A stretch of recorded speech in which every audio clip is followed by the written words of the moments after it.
This is Ali Hussain. I'm from Wixel, and with us today we have Delya Jansen. Um, we're hosting this webinar today. We just wanted to give a couple of seconds to make sure that everything is functioning and everything is ready to go. But welcome everyone. Thank you for joining us today. The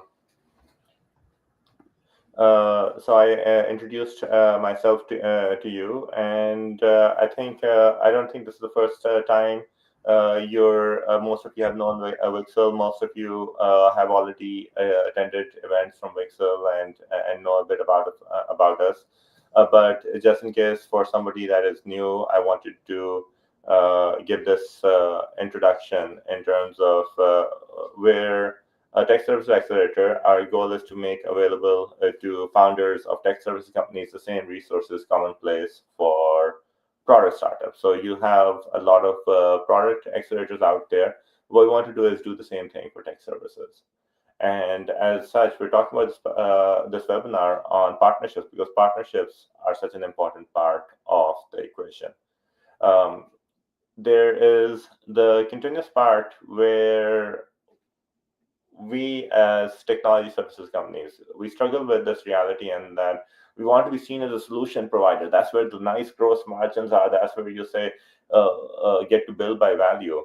But the world kind of sees us as a system integrator. And that's in some ways pretty disappointing. It's you're putting so much effort, putting so much thought into it. But then when somebody comes in and they're looking for cloud and DevOps, and or looking for AI consultants. So what does that? So that's somewhat where is this disconnect? And what we want to really say is that it is a fundamental thing that we just cannot change. Um, when you look at how IT sales happen, the company direction is going to be set by the CEO. And based on that direction, there's going to be a problem identified that we're going to be working on, something that we're going to try to solve. And what is, they'll say, okay, we need to do this for the solution. And these are the technologies we're going to use to solve this. We're going to take everything to the cloud. We're going to implement AI to do this. And from there, you select the platform, the particular platform you're using. And from then you look at, oh, okay, how do I actually staff this thing?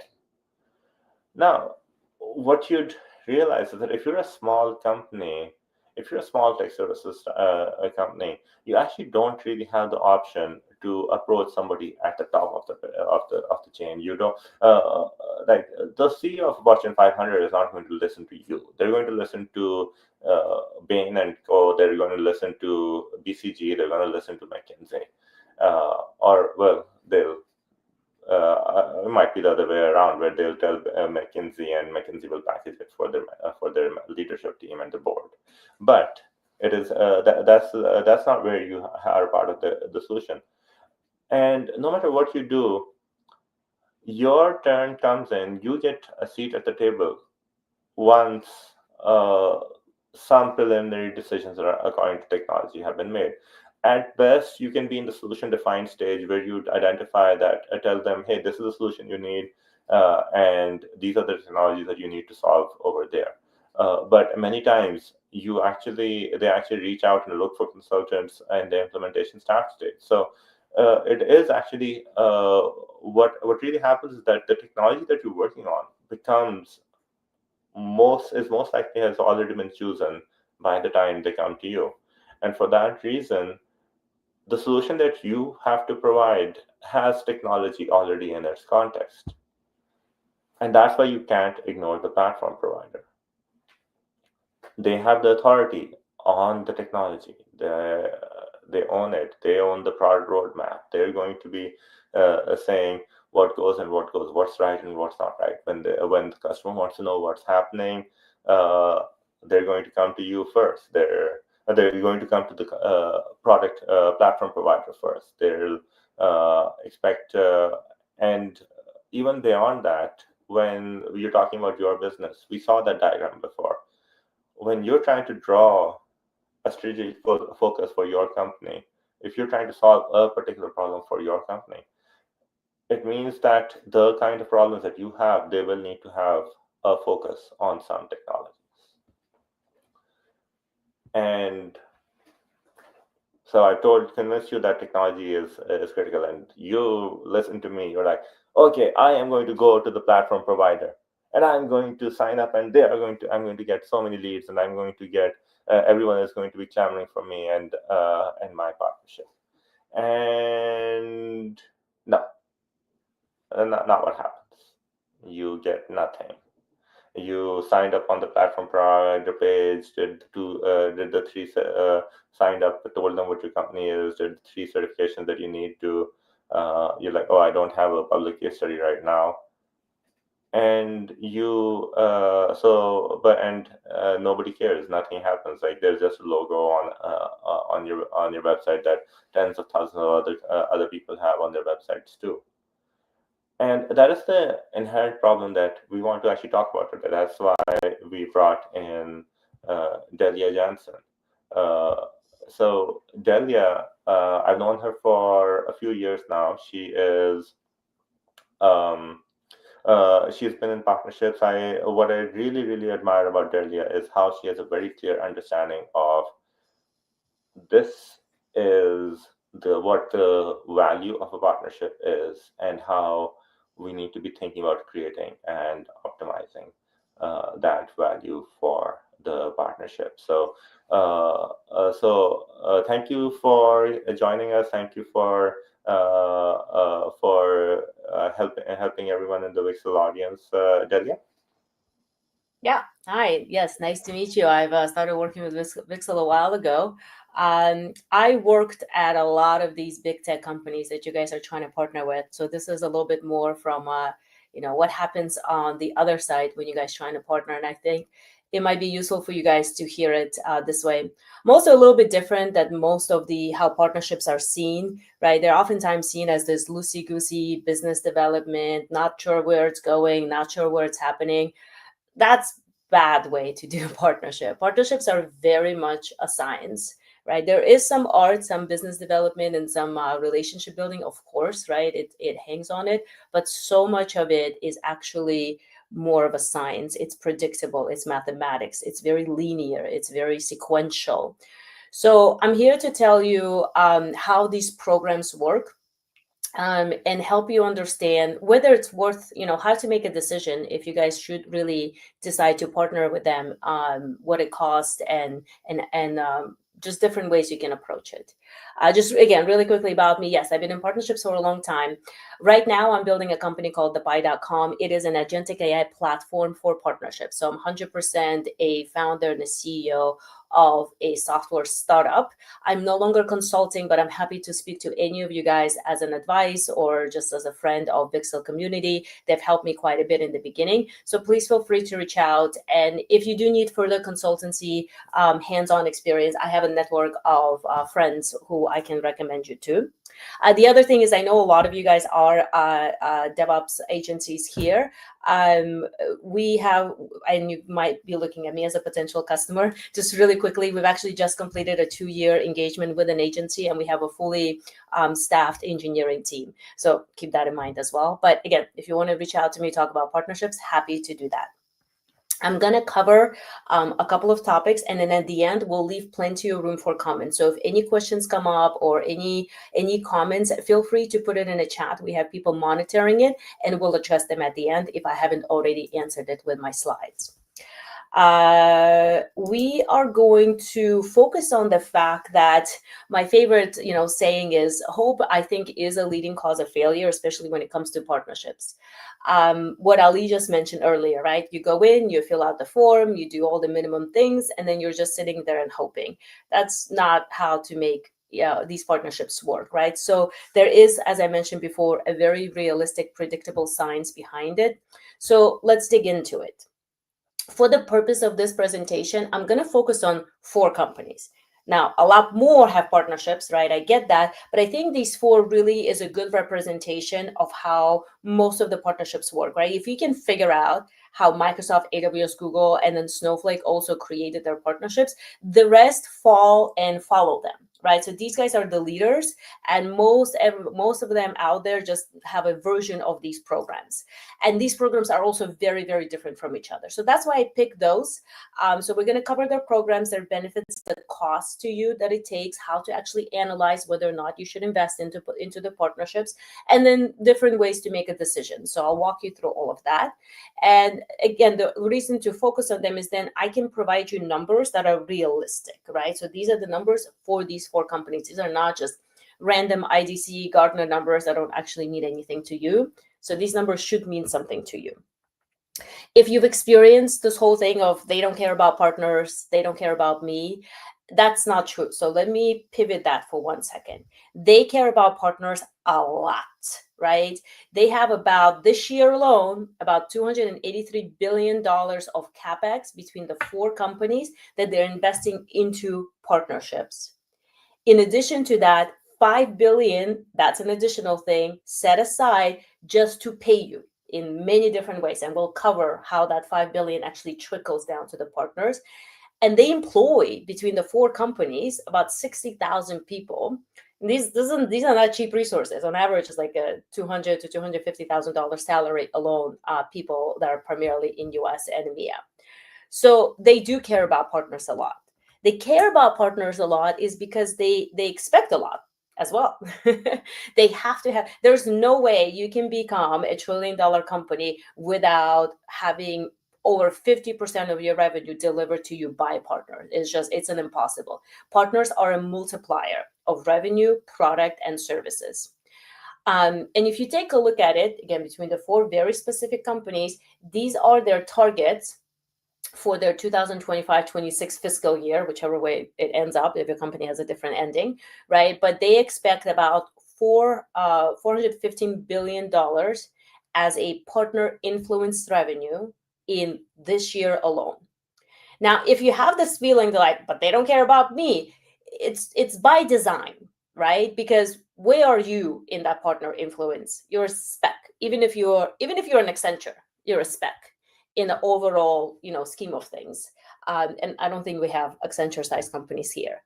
So just put yourselves in a perspective, right? So yes, they care about partners a lot. Yes, they're building very, very robust programs, right? But each individual partner is such a tiny little speck that you have to go through the machine first before you get properly recognized. If you try to come to these partnerships, say you go to AWS, like, send me leads. I filled out an application. Send me leads. Why aren't you sending me leads? Why aren't you paying for my deployments? Why aren't you doing this? That's, again, you're not going through the proper machine mechanism. There is a way to get to a certain level where AWS is flooding you with leads and cash, right? I promise you there is, I'll show you. But not if you just filled out an application, right? Again, a science to get there. All of any vendor out there, technology programs, if you just remember these three things, I'll quiz you on it later.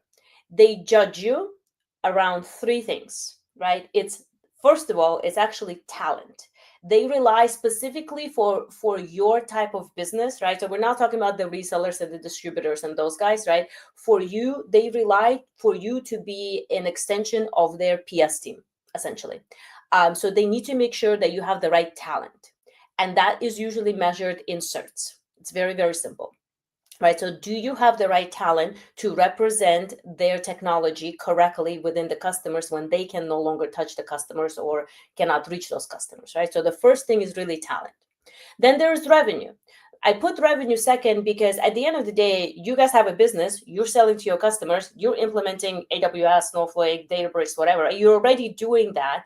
So that revenue is coming into them already because of the nature of your business. You just have to record it properly in their systems. This is what I call the clickety-clackety part of the partnership. You just have to make sure that they know which customers you're working on, and then they track all the revenue, right? And the other thing is alignment. So if you're running around saying blockchain, and AWS forgot about blockchain three years ago, you're not going to get anywhere, right? You're going to run around say AI. Of course, everybody is going to care. So make sure you understand, and these goals change on average about 18 to 24 months, the alignment, right? Understand what's important, like what is the use case that they're chasing. And we'll cover every single thing as far as what's important to the partners today. But just remember those three things, right? Do you have the right talent in your staff? Are you having customers that are spending money on those platforms already anyway? And in your services, are you aligned to what is important to these vendors? Those are the three things each program judges you on. Now, there are 4 programs that are very specific to the audience here. I want you to know it's very detailed. The QR code here goes to a blog where I cover this in nauseating details, which we don't have time today for. So I'm just going to breeze through it, right? So AWS has a migration program. On average, it's anything between $100 to $2 million money in your pocket, actually, right? And they care about, so the money also comes to you in subsidiaries. So let's say you go to your customer and say, hey, this is a $100,000 engagement. AWS will actually fund a dollar per dollar. So 50K of it will be discounted to your customer. What you want to do with that 50K, that's up to you. You can get pretty creative for that. And a version of it is available. So how the money trickles to you is also important to understand, because then your internal accounting financing need to make sure how you actually recognize it. Sometimes you can recognize it as straight up bottom line, savings, and sometimes it can get a little tricky. But it's important to understand that, right? Google, same thing. They currently right now are still very much into the migration and modernization. It's called a RAMP program. And that comes in a variety of different ways. That could come in credits, that could come in marketing funds, that could come again also in subsidiaries. Microsoft has a bit of a newer program, AMP, whatever it's called. A little bit less, but you'll see why. It's actually easier, right? You can get more faster deals happening on the Microsoft program. 120 to 175K per workload. So not per deal, but per workload. So that can really add up, especially if you're like a big Microsoft shop. And Snowflake has one program which looks like it's $1 million. It's not for you. They're gonna promote it and they're gonna make it sound like, oh, we give you $1 million. It's not. It's for me, right? It's for the people who are building software that are native on AWS. So it's apps building. So just know that, ignore that program. The one that is available to you is around services funding again. So it's services. So it's more applicable to you. So it's there. Just don't get confused by the $1 million one.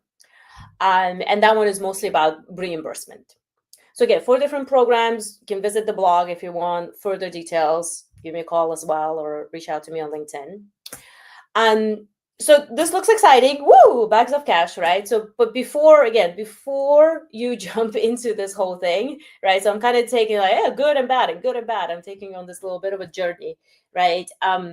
Understand what it takes, right? Before you yourself are going to sign up, or you're going to sign it to somebody in your organization, a marketing person, somebody's like, hey, let's go sign up for all these programs. And then nothing happens and you start to blame that person. They're like, why did we just spend all that time and money if we never saw $1 from AWS? Well, again, it's up to you to understand what it actually takes to get there.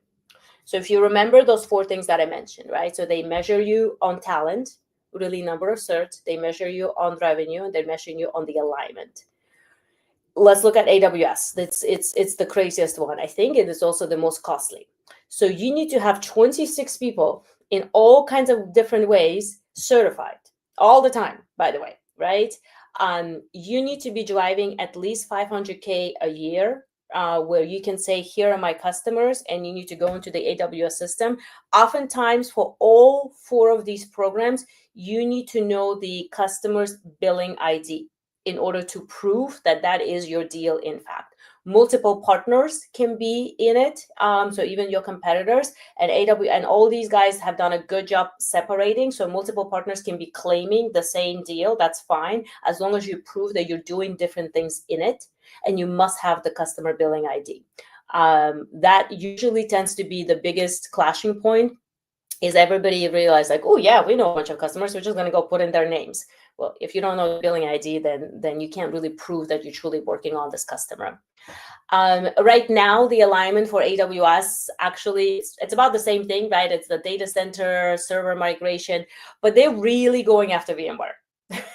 So they're going hard after VMware. So if you have any customers that are legacy VMware customers and they're looking to migrate to AWS, you'll be their best friend right now if you start to register those deals. Google Cloud, a lot less people, right? It's easier, right? About the same amount of ARR that they expect, 300K. Same thing, VMware. Yes, AI, ML, and hybrid cloud. But yeah, both of them right now are really, really going after the VMware customers. Microsoft actually has the least entry point for both the amount of people you want to get certified and the deal, right? But it is a more complicated program, and for many other reasons. Again, go to my blog, you'll see why. And same thing. Yeah, it's VMware, but they're opening it up to SAP, data analytics, and all the modern apps. So it's more broader as far as what they actually care about. And Snowflake is obviously, it's the first three are a little bit different because it's a more wider cloud platform. Snowflake is database, right? But same thing, right? So they expect about 12 people. They expect about 200K. And it's, whatever. So again, if you have somebody on Databricks and they want to migrate to Snowflake, you'll be their best friend right now. Deals that are hot in your pipeline are great. You will get everybody's attention. You just find the right salesperson within these companies and say, hey, I got a deal, and they're on the fence whether they should go with you or your competitor. You'll get a lot of love from these partners. Okay, Fatima, I assume you were checking the questions because I don't see them. And okay, so let me kind of break down what it costs. Now, this is a very realistic number. What I didn't put in here is suggestions. For example, I would absolutely suggest, if you're serious about going after any of these partnerships, to dedicate, if not a full-time headcount, at least a part-time headcount, because there's a lot of management. This person does not need to be a relationship professional person. This person does not need to even be located in US. Somebody, wherever your major offices are, just dedicate to them, because there's a lot of back-end operations and management. Somebody with an admin / almost kind of like a financial background should be managing this. And that usually is between 30 to 50K a year. But that's a recommendation. That's up to you. The other thing I would recommend is allocate about $10,000 to $20,000 a year on all the marketing promotional activities, because you'll constantly have to promote and post case studies and do a lot of content, do a lot of writing. If you outsource that, that's about 10 to 20K. You have it in-house, again, that's probably going to be that same person. But it is, it's cost out of your pocket for sure. And also remember that nothing lasts forever. So every 2 or 3 years, you have to renew a lot of it too. I didn't put those numbers in it because I cannot, those are just my recommendation. The only numbers I put in here is what I know for fact will cost you money and how much. So that's easier. So I'm just going to do a breakdown on AWS because that's the biggest sticker shock, and be like, what on earth costs $367,000, $100,000? It's the time of the people that need to complete the cert. So the assumption here is that you have zero knowledge of AWS, which is not true. I get that. And you're billing about $100 per dev resource. So if you now have to take those resources off billable projects and you have to get them to study and complete the exams, that's how I calculated this number. Now you can apply it to your own individual. Maybe your dev already knows everything about AWS, and they simply have to pass the exams. The exams are actually not that expensive, right? The most expensive one is the migration competency one, but they're within hundreds of dollars, right? So take this, do your own math behind it, and again, assume that this number is zero AWS knowledge at $100 an hour that you would otherwise be collecting from your customers. Everybody else is the same formula, just different numbers. So that's why I just focused on AWS here. So it's about the same thing.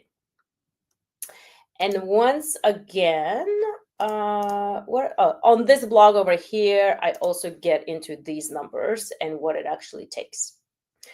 So now if I frightened all of you and you're like, I'm never going to do any partnerships. Yeah, okay, that's fine. But don't leave the webinar yet. Don't hang up on me quite yet. Because at the end of the day, there's a reason why these programs exist. If they completely failed, every partner out there, they wouldn't exist. They wouldn't be spending $383 billion, right? So these programs work. Trust me, they work. Whether they work for you or not, let's find out. Because at the end of the day, if you don't try, you don't know.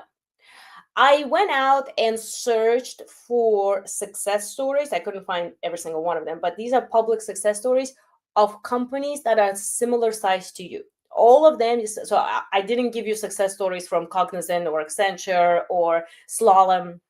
That's not really related to you. I get that. These agencies are 500 employees or less, which I think represents the audience on the webinar a little bit better. And here's realistic success stories. And again, on my blog, I have links to all of them. You can go a little bit deeper.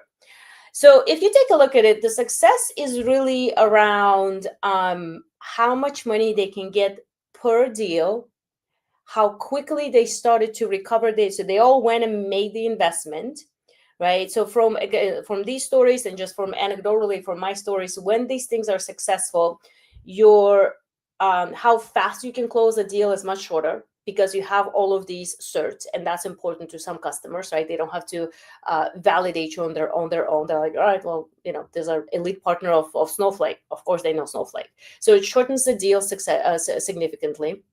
It is money in your pocket per every deal as well. So think of it as these vendors are paying, right? It's a pay for play kind of thing. So they're paying for you to make sure the customers are coming onto their platform. It is also the growth, how fast you can grow. So if your closure rate and your expansion, right, and your audience start to grow faster without this costing you any marketing dollars.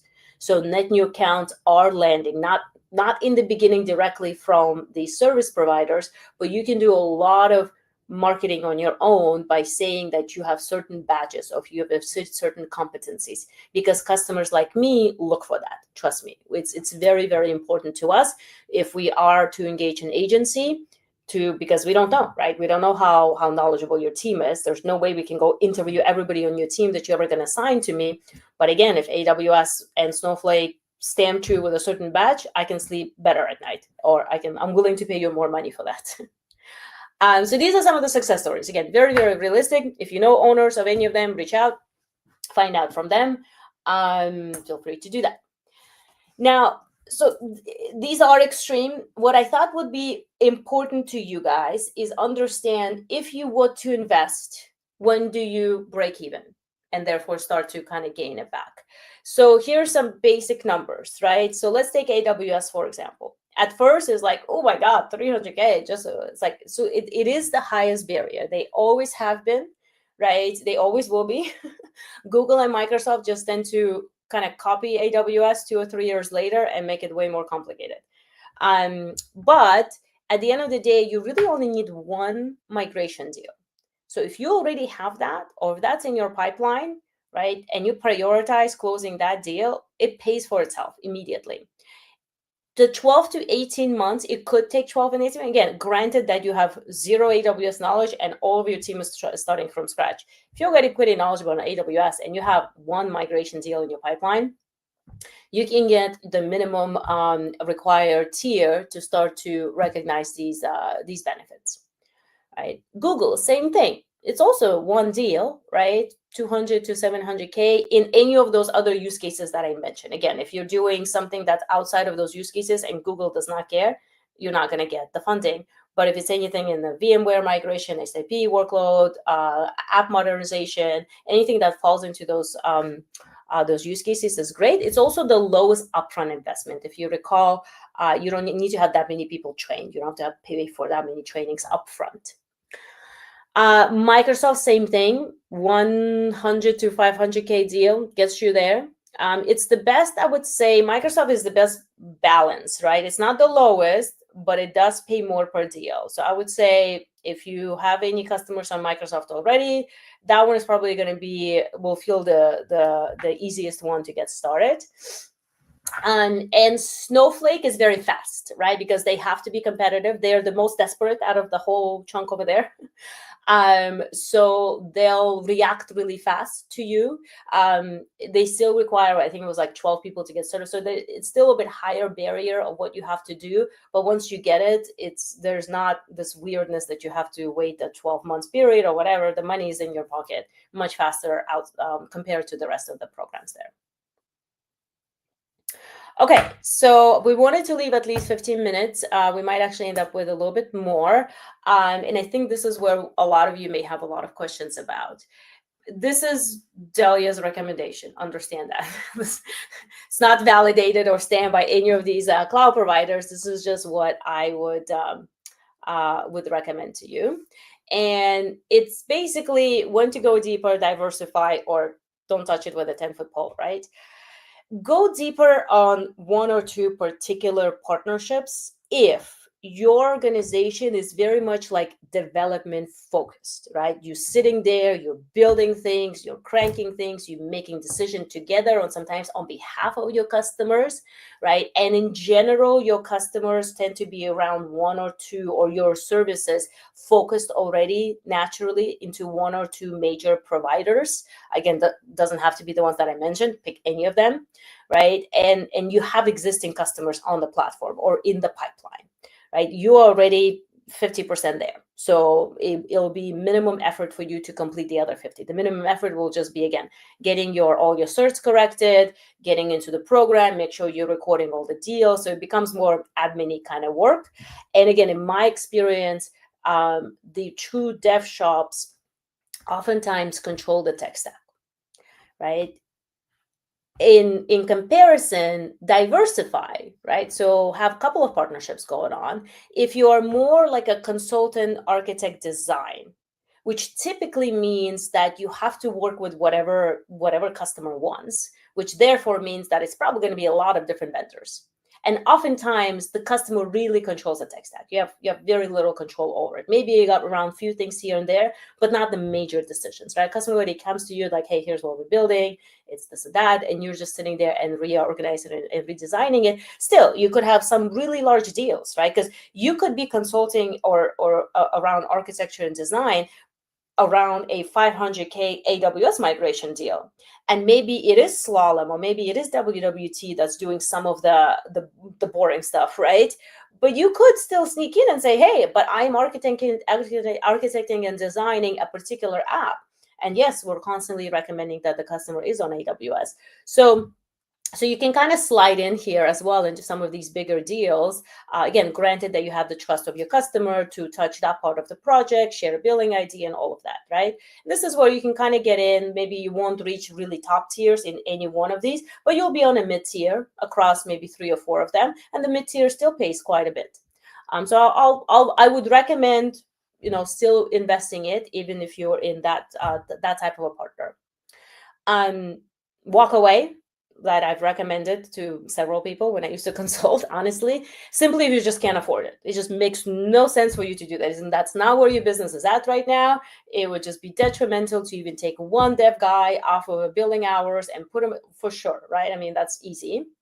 If you can't afford it, again, take a look at it. If you truly have no control over the tech stack, right? You're coming in as the last thing after the customer made all the decisions. If you have no control over the tech stack, the customer is never going to share a billing ID with you. You'll be stuck with whatever is given to you, and that could be a bag of all kinds of things, right? You won't be able to get recognized for these deals. And the final thing is if customers don't care. Because at some point when we were doing this, we had so many agencies reach out to us say, but we are AWS Elite. I'm like, okay, what does that mean? Let me look at your prices. And they were charged 3 times. I'm not even kidding. They were charged 3 times for exactly the same talent, right? Because I knew exactly what the talent on the back end is because they're AWS Elite. At some point, that didn't matter to me. At some point, that mattered to me. So really understand, right? Are you, by doing this, can you charge your customers more? Honestly, can you get more customers? Can you get them faster? Does that matter, right? And if it doesn't matter, honestly, I would say let it go for now. Let it rest. There are other things that you could be working on and other things you could be focusing on for now. That's all the topics, and now we'll just open it up to the questions in the audience, and I'm happy to dig into anything else or answer any questions you guys have. Thank you, Delya. Thank you for the presentation. We have some questions for you. So I think the first question is, if you're starting a relationship now, right now, how do you figure out the platform provider's goal and align to them? Because you mentioned that alignment was very important. And if we don't actually have much of a relationship, how do we actually know how to align to them when we don't know enough about them? Or how do you learn more about them? It's public information. So go visit their website, read through their website, whatever is important. Marketing does a good job telling you what's important to them. So first, just do some basic stuff, right? First, if it's not just blatantly on their website, right, go into the latest press releases, go into the latest blogs, the latest articles. So signals how because they will tell you. You don't have to dig for this information. It's very, very obvious, and it's very, very clear. Is just do some digging on anything that they said in the last year to a year and a half. Again, technical blogs, right? What did they post? Recent case studies. So look at the use cases and the case studies that they're promoting.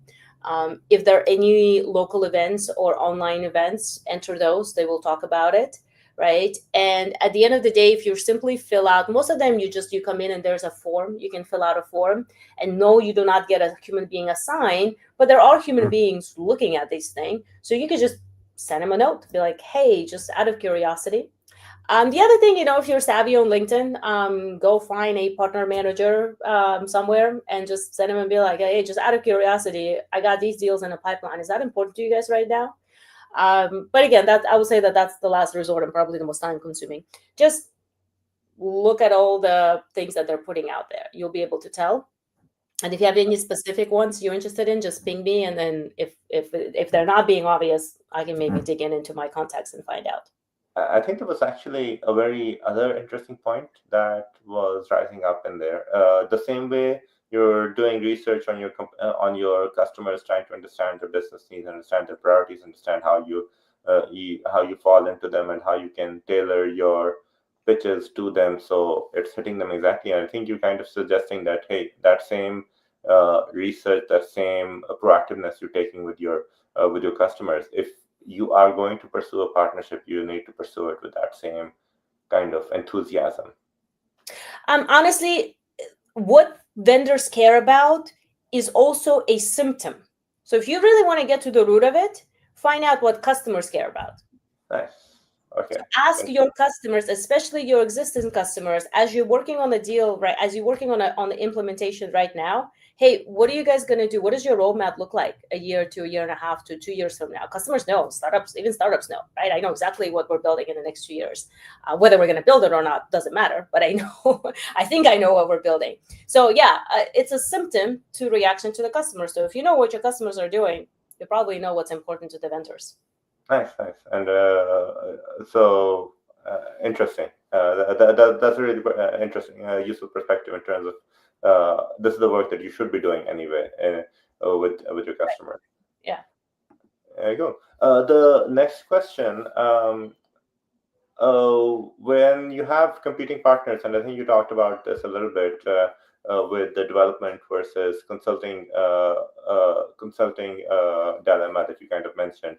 Mm-hmm. But how do we navigate the trade-off between a closer relationship with a single partner versus multiple partners? So even more, if we're talking about, say, if you have two development style partners, like if you have a developing a shop that does a lot of development, but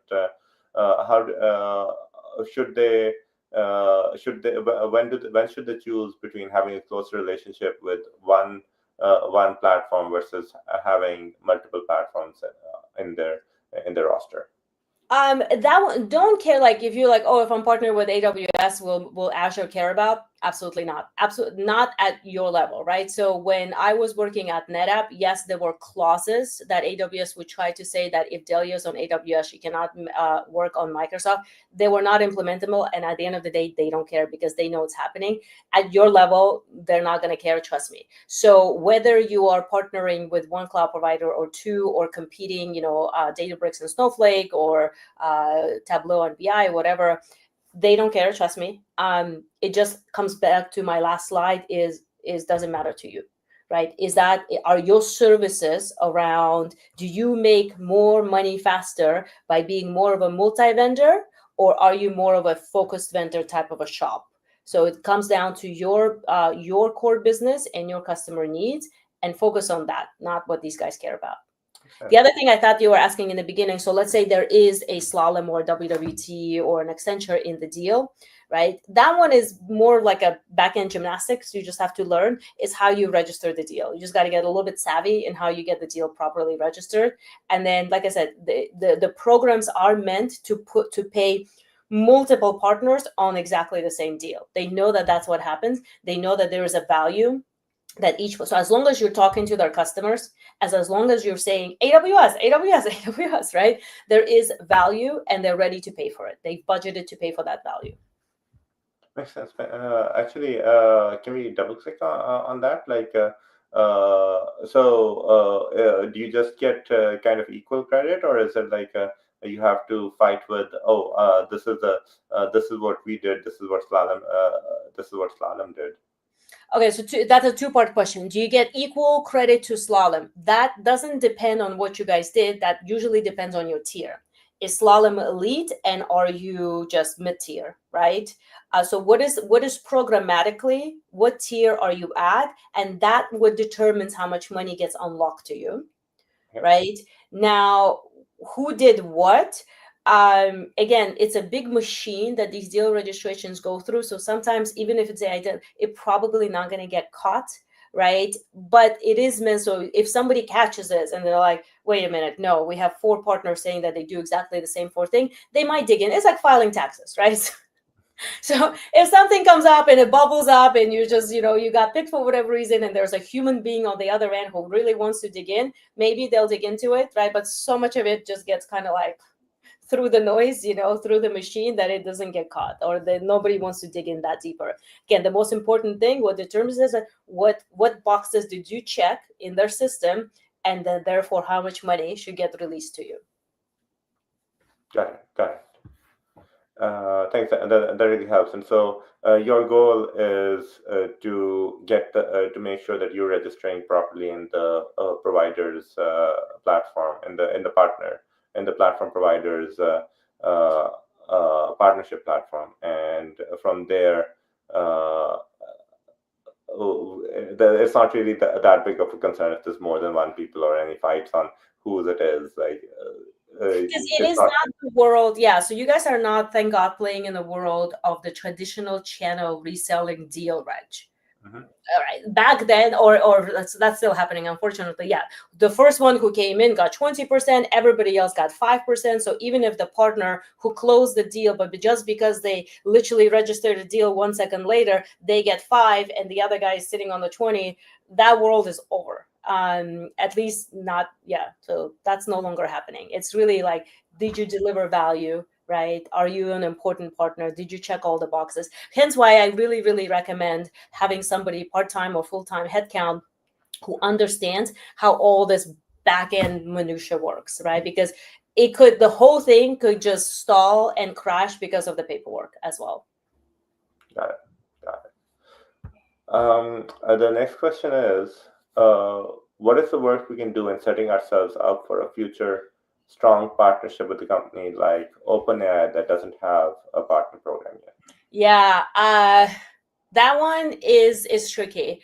It's part of it. So just to give you an example, in our algorithm, in our agentic AI, we actually have specifically that says, check how much do they have a partnering bone in them. Do they have a partnership person? Do they have a program? Is the program mature? And if they don't have a single partnership person, and if their program is just not mature, I would probably not recommend it as a strategic partnership that, like, if you put this much, you get this much. Right? It's a predictable, repeatable, successful partnership. OpenAI right now is very much a biz devy thing. Will they have a partner program? It's around the corner. I know that for a fact. I know people that they're hiring. I know people who they're already hired. It's coming. They're just in that weird kind of mode right now because so I'll answer. So I would say that if you have any deals, if you're working on anything, keep a very tedious record. Have an Excel sheet and just keep a record. Keep a record of all your customers that you're implementing it. Keep a record exactly of how much they pay, because the program is coming. And when they announce it, you can be like, hey, I'm right here. You could also come to them earlier. And again, I know the partnership people that are a bit hidden. I can do a quick little intro, because when they announce a partnership, they love having existing pre-partners that they've been kind of hush-hush about, right? So you come to them now and be like, hey, I know you're probably going to announce a partnership. Why don't we start working? This is where a bit of that art and biz devy comes in until the proper partnership program is live. I say all of that to say that OpenAI is an exception. Open source companies, I would say don't touch it, because there isn't a money making. They don't have somebody who gets paid to care about you, and it just becomes this weird loosey goosey all over the place. Keep that one as a relationship, but don't hold them to anything. Open source, I would say walk away. OpenAI is different. Work on OpenAI.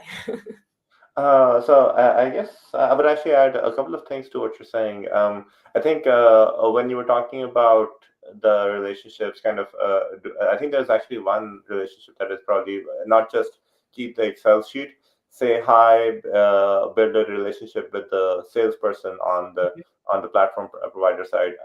We know when we started working with AWS, the AWS had not matured the platform partnership, and we knew at that time the most important thing was us to get those relationships with the sellers, because in the absence of a program, their only option really is the people that they know, and it disappears fast. But you need to, but still do that, and that kind of gives you people already know you, and that does definitely helps with giving you the leg up, because they see you as a person who's bringing success to their customers. Yeah, that actually brings me, I forgot to mention, my number one recommendation, if you wanted to, like, how do I get in? Talking to partnership people at these companies is the last thing you should be doing, because they can't help you. They can manage you, but they can't help you. The first thing you want to be doing is asking your customers for an introduction to their salespeople at AWS, OpenAI, whatever, right? Like, hey, by the way, can you introduce me to we're trying to create a and customers don't care. Like, yeah, sure, there you go. That's not like a weird thing to ask a customer. So ask your customers to introduce you to whatever platform that you're helping them enable, that sales team, because it's the sales team that's going to care about you, number one. Sometimes it's the product team or the sales kind of technical team. But yeah, always ask your customers for the intros. Yeah, actually, funny enough, I think relating those two things, there are times when the customer wants to buy the product but hasn't bought the product yet. The one time we saw that, it was because legal disallowed, and we actually asked our partner manager, "Hey, is there some flexibility here? Can you put us in touch with the seller for this territory who this customer would fall under?" That seller, we started talking to the seller, and then there was a year of negotiation between the two different legal teams. So this was obviously like a very, very big deal that happened, for which they did uh, a year of negotiation. But in the end, no matter what, you actually have to talk to the seller. That's a part of how you're going to be aligned with the customer aligned with the customer on that with the partner for that particular customer. Also, keep in mind that you know and understand the customer better than the seller does. So you talking to you is worth it for them, because you know the nitty gritty, what's happening far better than they do. And this is where, don't be afraid of relationships with companies like Compunel, WWT, CDW, because they can carry the paper, right? You will never carry the paper, or you're going to be stuck in 2-year negotiation thing, right? And they can't do what you do anyway, so they're not going to steal your business. I can guarantee you that, right? Maybe Accenture might and Deloitte, but your run of the mill VARs, they're not going to steal you. They have no people there to understand your level of detail around a particular workload. Yeah.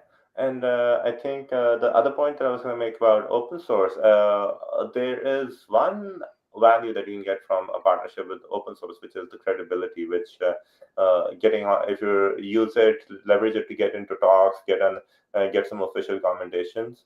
But yeah, I think Delia, she summarized it perfectly well. Like, somebody has to be making money to be putting money and effort into something. Yeah, it's great. I mean, for validation, for thought leadership, for all kinds of things, yeah, talk about your open source expertise.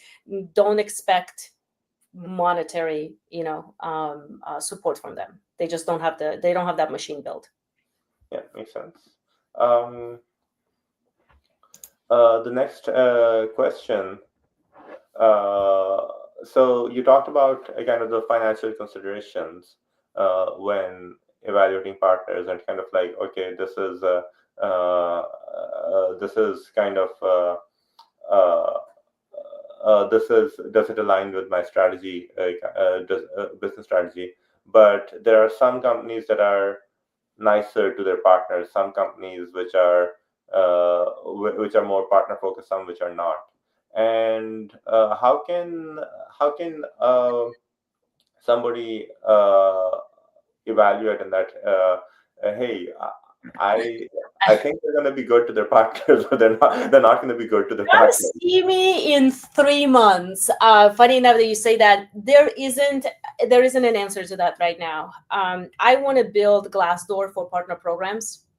Nothing like that exists, or G2 for partner programs, where that answer will be answered objectively. Yelp for partner programs. I don't know, whatever you want to call it, right? Because nothing is holding these people accountable, and they can honestly do whatever. Now, in general, they obviously have to make money, so they have to be nice to partners in order to make money, right? They can't. The world of oracles and the perpetual license like that, even VMware. Oh God, VMware was horrendous. So that, at least we're done with that overall. Nobody's gonna pull a VMware on you guys anymore. Nobody's gonna pull an Oracle. Sorry, for us who haven't seen the nitty-gritty from the VMware side, can you talk a bit more about what made VMware not an ideal partner? They changed towards the end, but in the beginning, because they were such hot shot, because they controlled the market, because there's nothing like that, they really played their bargaining chip card really hard, because the partners were desperate. If you didn't do VMware, you couldn't close a business, and they would just charge you a ridiculous amount of money, right, to enter a partnership. We're not talking about, so it was like 10 to 20 grand just to stay in the partnership. They treated partner programs like an elite club, right? You pay to stay, and you never know if you're ever going to get anything from it. But if you don't pay, you don't even get to talk to me. That world is over in general, right? So we've kiboshed that completely. So nobody's going to act that way. Nobody's acting bad. Everybody genuinely tries really, really hard, right? This is why they update the programs. This is why they change the programs. This is why they have all these consortiums. They really do. So everybody's trying hard. That's all I'm going to tell you right now. Now it's a hit and miss, right? It's also nobody knows, so everybody's just trying things, and sometimes it works and sometimes it doesn't, and it takes about 1 year to 2 years to realize that something didn't work and to repivot and to change this whole thing back. So unfortunately, there isn't like one way or one place, and it's also very subjective to you. But I really do, hopefully I'm having like a couple of interns I just assigned it to. I really do want to create, the Glassdoor for partnerships. So maybe maybe in a couple of months I'll say, hey, go to this website, and then you'll see it there. Well, so in the meantime, they should be just having it on remind me on their calendar 4 months down the road, and go to thepi.com. Yep. I'm probably going to separate it from my company, just because the checks and balances are not going to play out very well, because my platform recommends who to partner with and then builds out all the workflows and the agents to complete the partnership. So then I feel like those two need to be separate. Got it. And then everybody's like, oh, is she building her agents to favor one partnership over the other? And obviously I can't build a business doing that. and I will not. It has to stay separate. It's more like a passion project for me. Yeah, there is Yelp. They seem to be doing pretty well as a business. But yeah, definitely crosses some ethical boundaries. Those are all the questions that I am seeing. Delya, thank you so much for your time. Thank you so much for the interesting, for the many insights and establishing and understanding partners and how to build the partnerships. And thank you everyone in the audience for joining us for this event. Thank you so much. Thank you. Bye.